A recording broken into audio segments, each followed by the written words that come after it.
Bismillahirrahmanirrahim. Assalamualaikum warahmatullahi ta'ala wabarakatuh.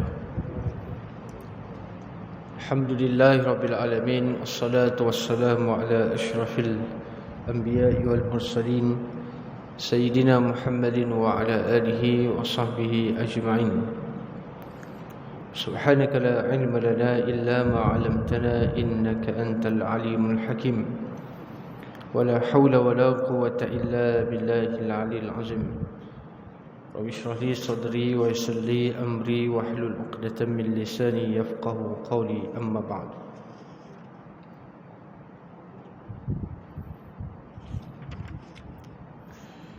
قال الله سبحانه وتعالى: لقد كان لكم في رسول الله أسوة حسنة لمن كان يرجو الله واليوم الآخر وذكر الله كثيرا. وقال النبي صلى الله عليه وسلم: كن في الدنيا كأنك غريب أو عابر السبيل. وقال: إذا أمسيت فلا تنتظر الصباح وإذا أصبحت فلا تنتظر المساء وخذ من صحتك لسقامك ومن حياتك لموتك. Muslimin dan muslimat yang dirahmati Allah Subhanahu wa taala, kita baru habis menempuhi satu ibadat yang besar yang dilaksanakan, iaitu kita baru habis menyambut bulan Ramadan dan juga kita sudahi dan kita meraihkan Aidilfitri pada 1 Syawal. Antara sunnah yang dianjurkan oleh baginda Nabi sallallahu alaihi wasallam adalah teruskan melakukan ibadah yang sama di dalam bulan Syawal, ataupun yang disebut sebagai teruskan berpuasa di dalam bulan Syawal, kerana hadis daripada Nabi sallallahu alaihi wasallam, man shama ramadhana thumma atba'u bi sittin min syawal, sesiapa yang berpuasa di dalam bulan Ramadan kemudian disusuli dengan 6 hari di dalam bulan Syawal, maka dia telah berpuasa sepanjang tahun. Jadi puasa ini adalah satu ibadat yang dilakukan oleh Nabi sallallahu alaihi wasallam tanpa hanya dilakukan di dalam bulan Ramadan saja. Bahkan baginda menjadikan dia sebagai rutin mingguan, ada yang rutin bulanan, ada yang tahunan. Kemudian apabila kita melaksanakan apa jua ibadat, Ibnu Hajar telah memuatkan satu bab dalam kitab dia, iaitu Bulughul Maram, Babuz Zuhdi wal Wara'. Dia mengumpulkan beberapa hadis di bawah topik zuhud dan juga wara'. Perlu kita tahu definisi apakah yang dimaksudkan dengan zuhud dan apakah yang dikatakan dengan wara'. Zuhud bukan dinilai dari sudut apa yang dia pakai. Zuhud dan wara' bukan dinilai dari sudut apa yang dia makan. Dan zuhud dan wara' juga bukan dinilai di mana dia tinggal. Sebab itu dalam satu syair nazam dia bagi, seorang ulama dia mengatakan, wazhad waza faqdun ala qati qalbika laisa lahu faqdul mali taku aqala. Zuhud ini adalah kita meninggalkan sangkutan hati dengan apa yang kita miliki. Bukan bermaksud zuhud ini tidak mempunyai apa-apa langsung, mesti dia kena miskin baru tak dinamakan sebagai zuhud, bukan. Dan tidak semestinya orang kaya itu tidak zuhud. Orang yang mempunyai harta duit tidak zuhud.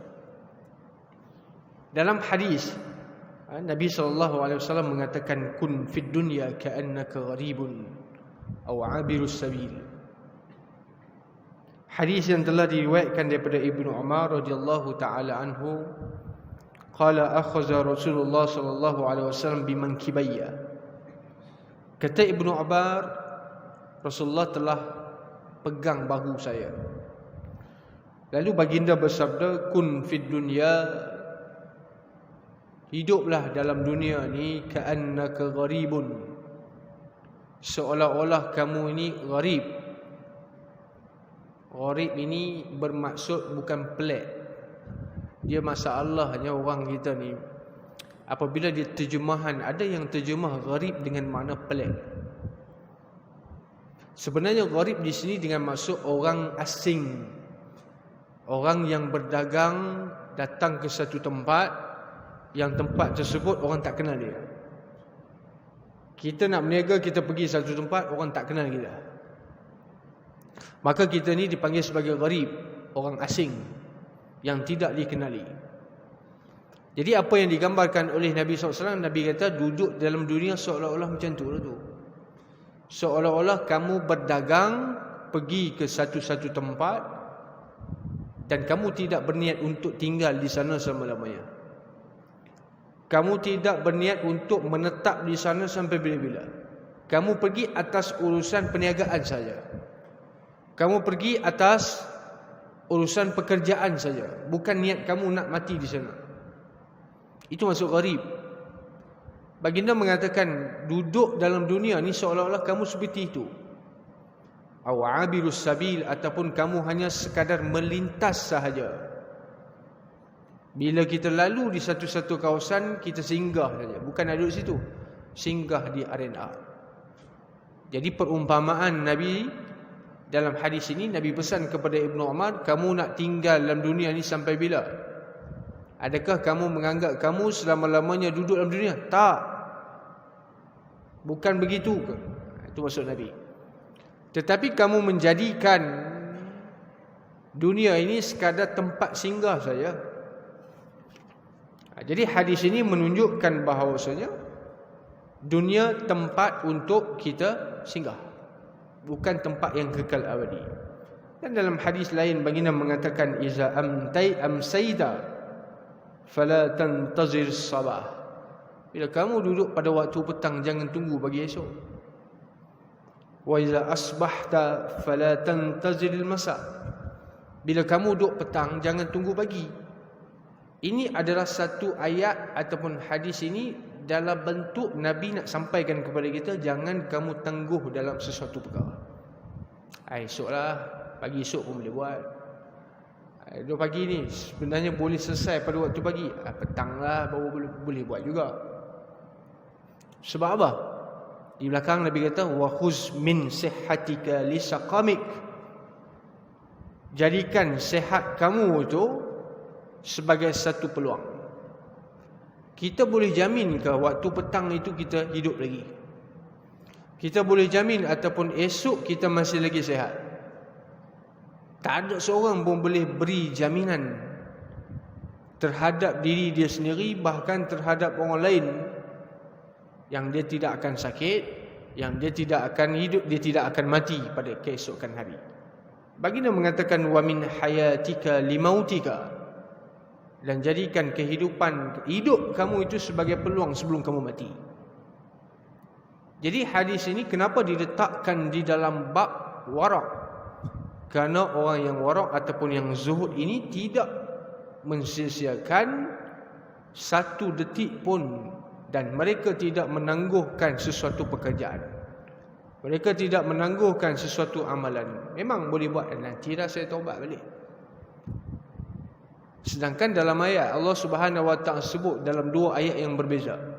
Yang pertama Allah gunakan perkataan sabiqu ila maghfiratin min rabbikum wa jannatin 'arduha ka'ardis samai wal ard u'iddat lil ladzina amanu billahi wa rusulihi, dalam surah Al-Hadid.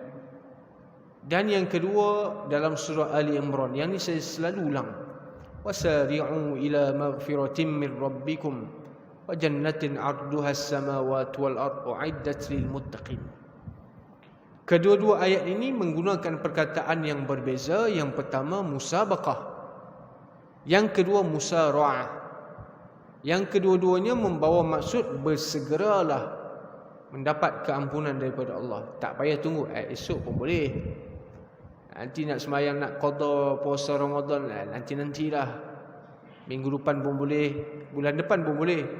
Nak qada sembahyang pun begitulah, esoklah, lusalah, minggu depanlah. Maksud musabaqah ataupun maksud musara'ah ini adalah bersegera. Kalau kita boleh yakin tak apa. Kalau kita boleh yakin kita hidup lama, okey. Tapi masalah kita tak tahu bi ayyi ardin tamut, mana kita mati, bila kita mati. Bahkan kita tak tahu madza taksibu ghada, bila kita nak buat, esok aku nak buat apa secara pasti. Secara pasti apa yang kita lakukan esok tak. Kecuali illa an yasha Allah, kecuali dengan mengucapkan insya-Allah dengan ada izin daripada Allah Subhanahu wa taala.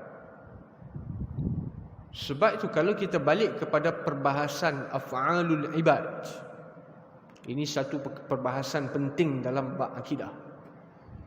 Satu perbahasan yang penting dalam bab akidah adalah disebut sebagai af'al al-ibad, perbuatan manusia. Perbuatan manusia ini adakah semata-mata kita yang melakukan semua amal? Sama ada baik kita buat ataupun jahat kita buat. Dia dengan sebab perbahasan ataupun isu akidah af'alul ibad ni menyebabkan Imam Bukhari pun turut tulis isu yang sama dan imam-imam lain juga turut tulis isu yang sama. Sebab isu ni menyebabkan ramai yang sesat dalam perbahasan akidah. Apa yang dimaksudkan af'al ibad? Mensandarkan perbuatan yang kita buat itu kepada Allah ataupun memang kita buat sendiri. Tak ada campur tangan daripada Tuhan.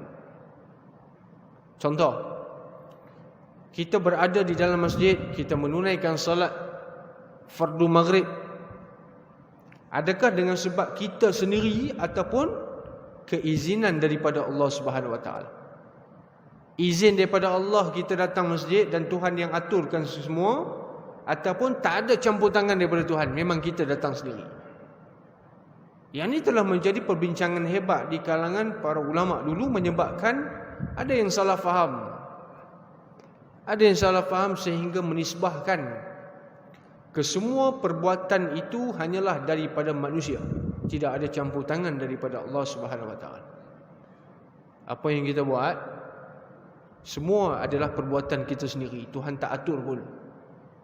Ini adalah satu fahaman yang muncul daripada Mu'tazilah,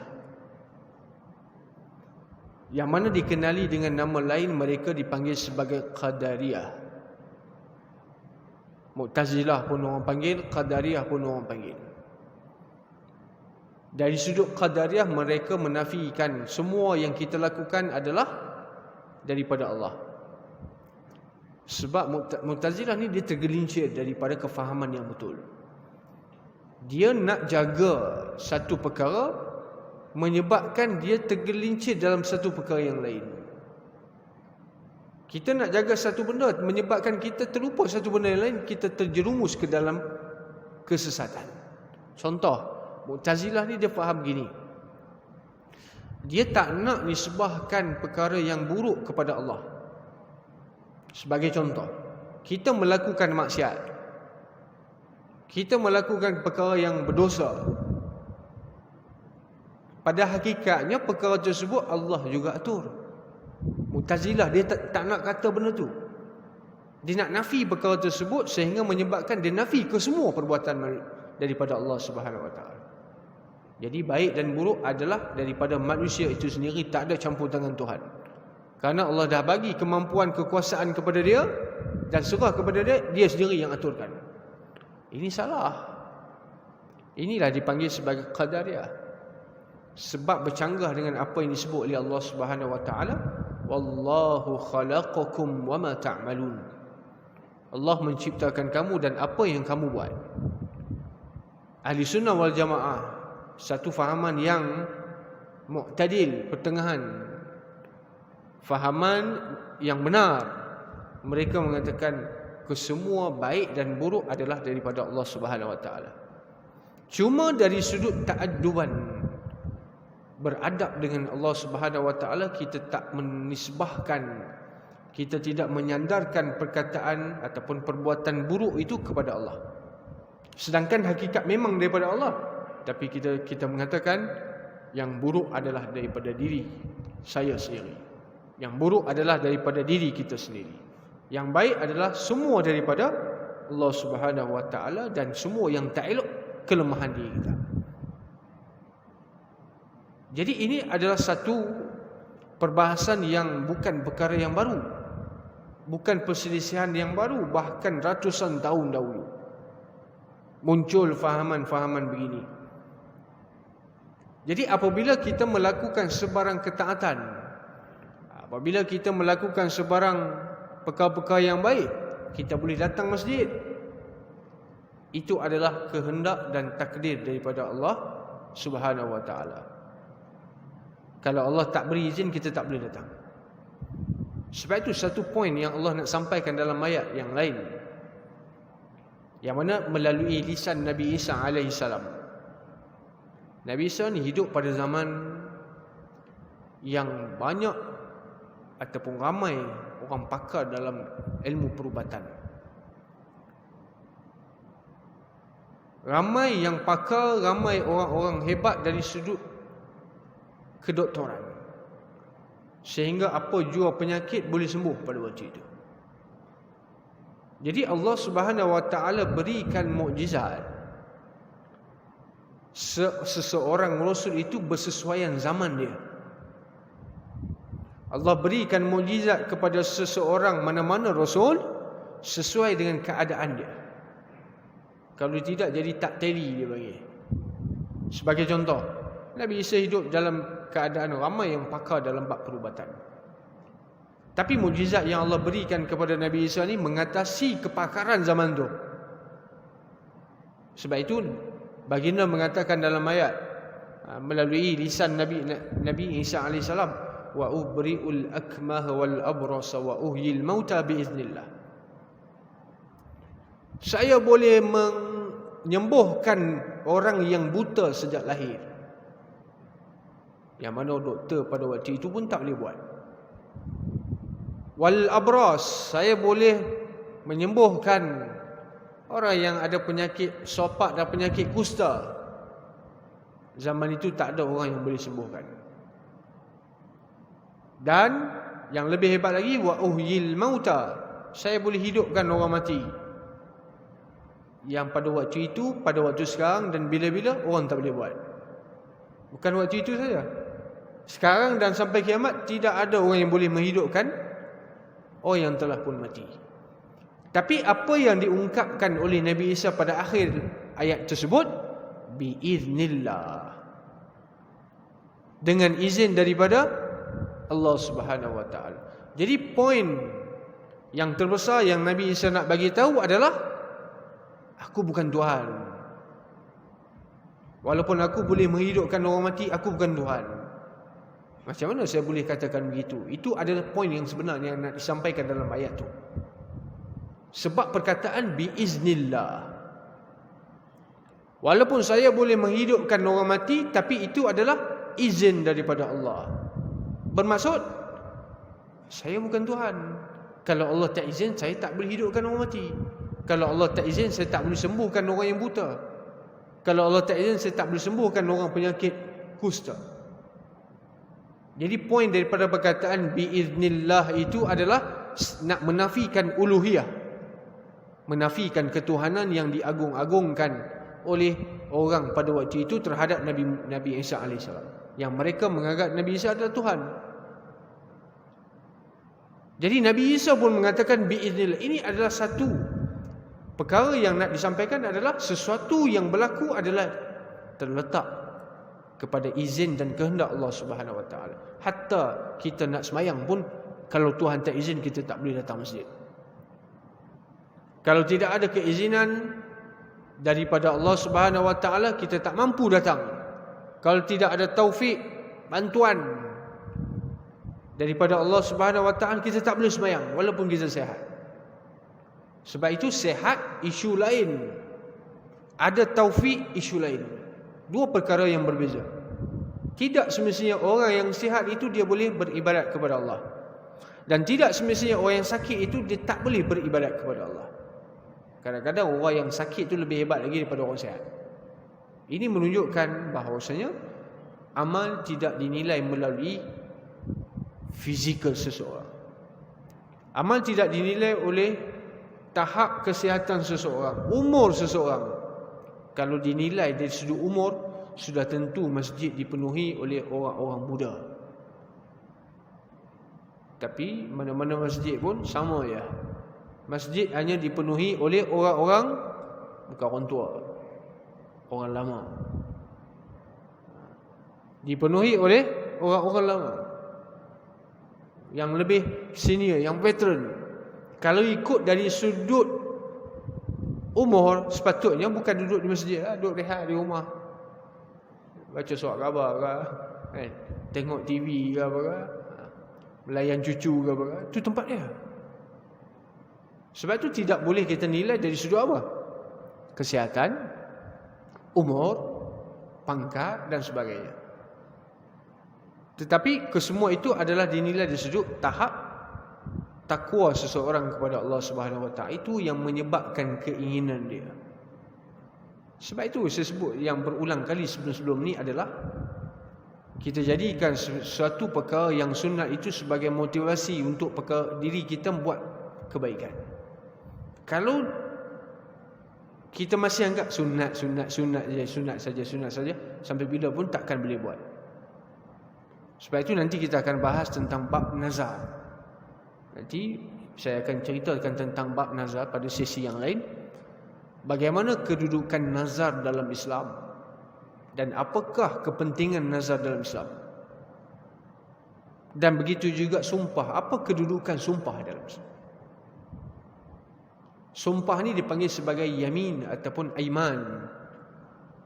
Yang mana apabila kita bersumpah dengan sesuatu, dengan Allah Subhanahu Wa Taala, kita nak buat sesuatu, maka maksudnya kita membesarkan Allah Subhanahu Wa Taala. Apabila kita bernazar nak melakukan sesuatu, asalnya perkara itu sunat. Tapi kalau kita duk anggap sunat sampai bila pun tak boleh buat, saya nak nazar sekali. Sebab bila saya nazar, yang sunat tu bertukar menjadi wajib. Malas sangat nak puasa 6 contoh. Yang tak mula lagi pun ada, yang tak tahu pun ada. Malas. Sebab tengah-tengah meriah orang duk sambut ni, tiba-tiba kita nak puasa pula. Orang boleh makan macam-macam, kita nak puasa. Tak boleh. Banyak jemputan. Banyak jemputan. Minggu lepas, minggu ni pun banyak jemputan. Minggu depan pun ada lagi. Sabtu Ahad memang tak boleh pergi mana. Pelik sekarang Jalan ni bukan sekadar hari orang kerja je. Hari Sabtu Ahad pun penuh macam orang balik kampung juga.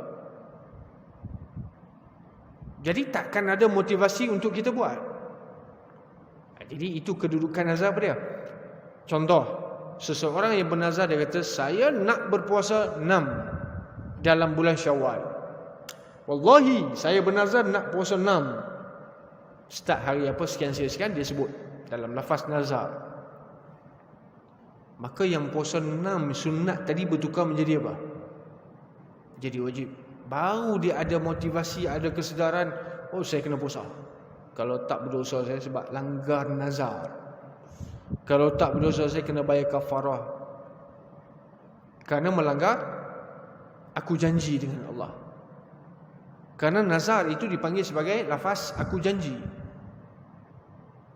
Jadi bila mungkir janji dengan orang, itu munafik. Dalam hadis Nabi sebut, "Thalasun ayatul munafiqi thalasun.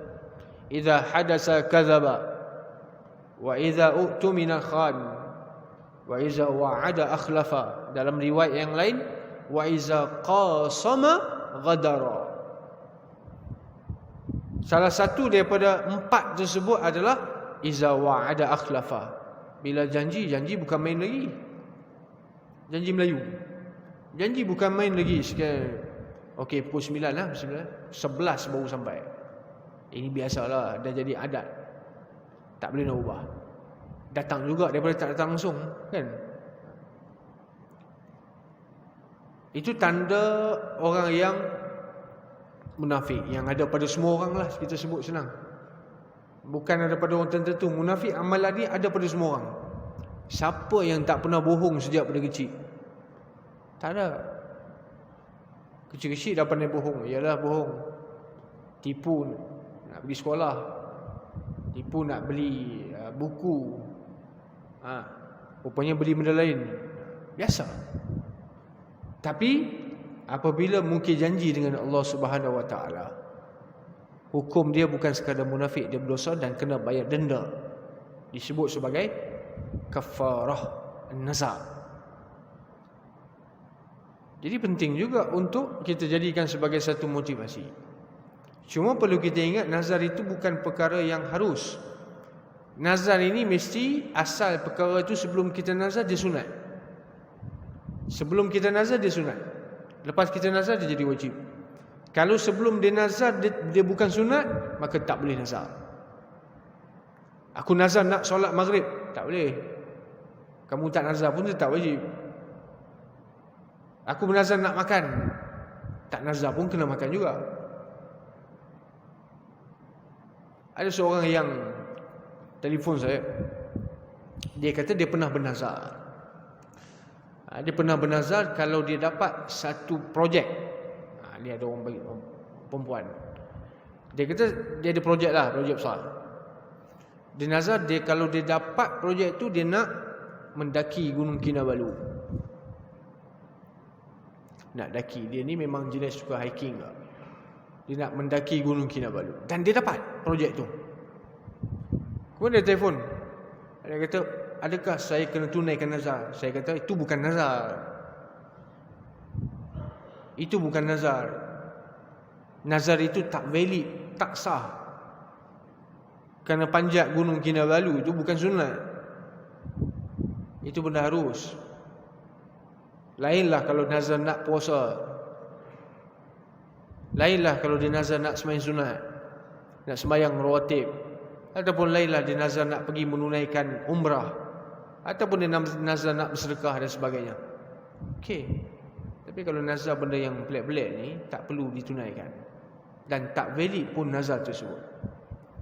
Jadi perkara-perkara ini yang saya sebutkan tadi, dia adalah satu langkah untuk bagi kita ni rasa bertanggungjawab di dalam melakukan amal ibadat. Kalau tak kita buat lebih kurang saja, ataupun acuh tak acuh di dalam melakukan amal ibadat. Jadi kalau tidak ada taufik daripada Allah Subhanahu Wa Taala, kita takkan mampu buat. Sebab tu ayat yang saya bacakan berkenaan dengan Nabi Isa alaihissalam, agak-agak yang mengikut Nabi Isa itu berapa orang? Orang benar ni tak semestinya pengikut ramai. Orang salah ni tak semestinya tak ada pengikut. Kalau kita ukur begitu, kalau kita ukur dari sudut bilangan yang mengikut, Nabi Isa yang mengikut dia 11 orang ya. Disebut sebagai Hawariyun. Hawariyun adalah sahabat Nabi Isa, tak ramai, 11 orang. Betul-betul beriman dengan Nabi Musa. Tapi Fir'aun ramai juga ikut. Jadi kita tak boleh nak ukurkan kebenaran sesuatu itu dengan bilangan yang ramai. Kita tak boleh ukur kemenangan sesuatu itu Allah akan beri kepada bilangan yang ramai. Tak. Satu tauladan yang Allah berikan kepada kita dalam Ali Imran. Walaqad nasarakumullahu bi Badrin wa antum adillah. Demi sungguhnya Allah telah memenangkan kamu dalam perang Badar. Sebelum daripada itu Allah sebut dalam ayat satu sebelum daripada itu tentang penyesalan kekalahan yang berlaku dalam perang Uhud. Tapi bilangan ramai. Perang Uhud bilangan tentera Rasulullah ni 1000 orang. Tapi kalah tak? Kalah sebab ada parasit dalam tu. Kalah sebab ada musuh dalam selimut dalam tu. Tak ada kualiti. Musuh dalam selimut, parasit itu dia adalah orang-orang munafik. Menyebabkan 1000 tapi tak berguna. Kerana 300 orang munafik ada dalam tu. Tapi kemenangan yang Allah berikan kepada ahli Badar Cuma 313 orang, tapi kesemuanya ada nilai di sisi Allah. Ada kualiti, sehingga kan Nabi beri tiket kepada ahli Badar. Dia ahli Badar, dia buat apa pun tak apa. Seorang mengadu kepada Nabi, wahai Rasulullah, dia ni telah menyakiti saya sekian-sekian. Nabi tanya siapa dia? Dia pun sebutkan nama. Nabi kata itu ahli Badar. Tak apa, diberikan kelonggaran kepada mereka, kerana mereka telah mendapat title gelaran radhiyallahu anhum wa radu an. Zalika liman khasyiya rabbah. Tapi kita tak ada siapa yang nak jamin kita. Ini masalah. Kita tak ada siapa yang nak tolong jadi guarantor kita, nak tolong jamin kita sekian-sekian. Tak ada orang nak jamin. Masing-masing buat hal sendiri. Masing-masing terikat dengan apa yang dia buat. Wa anna lil insani illa ma sa'a. Allah sebut tak ada kepada seseorang manusia itu kecuali apa yang dia usahakan. Orang lain tak boleh bantu dia. Orang lain tak boleh top up kepada dia. Orang lain pun tak boleh jamin dia. Saya pun tak boleh jamin diri saya. Macam mana saya nak tolong orang lain? Tuan-tuan pun tak boleh jamin diri sendiri. Macam mana nak tolong orang lain? Apa yang kita buat, itu untuk kita. Apa yang kita buat, sama ada baik dan buruk, itu untuk kita. Yang boleh jamin kita ni Nabi sallallahu alaihi wasallam seorang. Sebab itu disebut banyak hadis tentang syafaat, tentang bantuan daripada Nabi sallallahu alaihi wasallam. Tapi masalah kalau Nabi pun tak kenal, ini masalah besar. Selawat pun tak pernah, ini masalah besar. Kita minta tolong kepada orang, tapi siapa pun orang tu tak kenal. Kita tak kenal dia, dia pun tak kenal kita. Kalau saya pun tak bagi. Tak harap, tak ada kepercayaan kepada dia. Jadi dalam hal ini menyebabkan masing-masing dibawa amal masing-masing. Bahkan dalam ayat pun Allah Subhanahu wa taala sebut, yauma tafirru mar'u min akhi wa ummihi wa bani. Bila berlaku kiamat, semua buat hal masing-masing lah. Suami tinggal isteri, anak tinggal mak tinggal anak dan sebagainya. Semua nak selamatkan diri masing-masing. Aku pun teruk nak tolong kamu lah. Tak. Sebab itu satu langkah Nabi SAW beri pesan kepada kita, iza amsayta fala tantazir as-sabah. Bila kamu duduk pada waktu petang, jangan tunggu pagi esok baru nak beramal. Bila kamu ada di waktu pagi, jangan tunggu waktu petang. Bila waktu petang, jangan tunggu pada waktu pagi. Bermaksud, jangan tangguh sesuatu perkara. Tangguh ni bukan pekerjaan Nabi, bukan sikap Nabi. Tak kisahlah hal tersebut berkaitan dengan apa pun, menangguhkan sesuatu bukan sifat Nabi. Nak buat terus. Satu perkara yang dipesan, diberi wasiat oleh Nabi sallallahu alaihi wasallam kepada Ibnu Abbas radhiyallahu anhuma. Nabi kata kepada dia, ya ghulam ihfazillah yahfazka. Ibnu Abbas ni dia sahabat, dia budak kecil. Dia budak kecil, kanak-kanak lagi. Sewaktu Rasulullah wafat, dia baru belasan tahun. Ibnu Abbas kata, kuntu halfan Nabi sallallahu alaihi wasallam yauman. Kuntu khalfan Nabi sallallahu alaihi wasallam yauman. Saya menunggang unta di belakang Nabi, peluk belakang Nabi pada suatu hari. Lalu Nabi bersembang dengan saya, Nabi berikan nasihat kepada saya. Nabi kata, ya ghulam, wahai budak kecil, ihfazillah yahfazka. Jaga Allah, Allah akan jaga kamu. Masa Nabi bagi tahu kepada dia, dia kecil lagi, tapi dia boleh ingat. Dia boleh ingat. Ini adalah keistimewaan. Dan daripada hadis ini, ulama hadis bincang tentang sirah at-tahammul wal adab. Tahammul wal adab. Orang yang dengar pada waktu kecil, dia boleh tak meriwayatkan hadis. Nabi pesan kepada dia, jaga Allah, Allah jaga kamu. Jaga Allah ni bermaksud kita jaga hukum hakam, jaga ketetapan, jaga undang-undang, jaga perintah, jaga semua yang Tuhan sebutkan dalam Quran. Sebab tu kita nak beramal semua. Nak beramal keseluruhan mungkin kita tak mampu. Umur 60 tahun, 70 tahun nak buat semua benda yang ada dalam Quran, hadis. Susah juga. Tak boleh buat. Tapi kita buat ikut mampu kita lah. Dan kerana Nabi sebut, "Idza amartukum bi syai' fa'tu minhu mastata'tum." Bila aku suruh buat satu-satu benda, buat ikut kamu mampu ya. Jaga Allah dengan maksud jaga ketetapan yang telah ditetapkan oleh Allah Subhanahu wa taala. Dengan maksud ihfazillah, ihfaz hududallah. Jaga batasan-batasan yang telah ditetapkan oleh Allah dan hak yang telah ditetapkan oleh Allah Subhanahu wa taala. Payah juga nak jaga ini. Memang payah. Yahfazka, Allah taala akan jaga kamu, pelihara kamu. Pelihara dari sudut apa? Tentang hal-hal yang berkaitan dengan kehidupan kamu. Dan hal-hal yang bersangkut paut dengan agama kamu. Nabi pesan kepada budak kecil. Kita kalau pesan budak kecil nak dengar lah.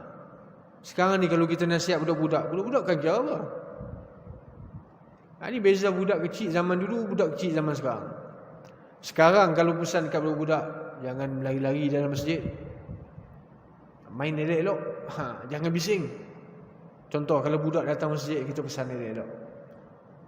Mak bapak dia pun pesan datang masjid, jangan lari-lari. Nak main senyap di belakang. 5 minit dia dengar. 5 minit dia dengar. Lepas tu lari depan imam, melompat depan imam, masuk dalam kain imam. Macam-macam lah. 5 minit dia dengar. Tapi Ibnu Abbas radhiyallahu taala anhuma, dia dengar apa yang Nabi pesan tu. Dan dia ikut apa yang Nabi pesan. Ini beza orang dulu. Beza orang dulu, orang yang duduk pada zaman Nabi SAW. Sebab tu mereka ni dianggap sebagai zaman emas. Era keemasan. Disebut sebagai zaman sahabat. Lagi Nabi kata, ihfazillah tajidhu tujahak. Jaga Allah Subhanahu wa taala. Kenapa Nabi ulang 2 kali? Bahkan Nabi ulang berkali-kali kepada Ibnu Abbas. Jaga Allah, Allah jaga kamu. Ulang lagi, jaga Allah, kamu akan dapati bantuan Allah itu berada bersama dengan kamu. Kenapa perlu ulang jaga Allah tu 2 kali? Di sini ulama bahas kerana Nabi bercakap dengan budak-budak, Nabi akan ulang banyak kali. Ini nasihat ataupun ini adalah satu perkara yang boleh kita jadikan pengajaran. Nak cakap dengan budak jangan sekali, ulang 50 kali pun tak apa. Ini cara baginda berinteraksi dengan manusia sekeliling. Sebab tu kita dapati hadis kenapa Nabi perlu ulang perkara itu berulang-ulang kali, kerana melihat kepada siapa yang dengar. Kadang-kadang Nabi menggunakan bahasa yang tinggi kerana Nabi melihat siapa yang menjadi pendengar.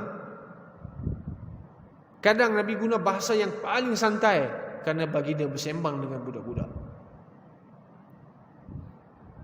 Kadang Nabi buat dalam bentuk persoalan. Itu dikarang oleh, kalau kita tengok kitab Abdul Fattah Abu Ghudah, dia karang kitab bagaimana berinteraksi, bagaimana cara Nabi SAW digelar sebagai muallim. Kaifa yakunu Rasulullah SAW mualliman, bagaimana Nabi menjadi pendidik terbaik.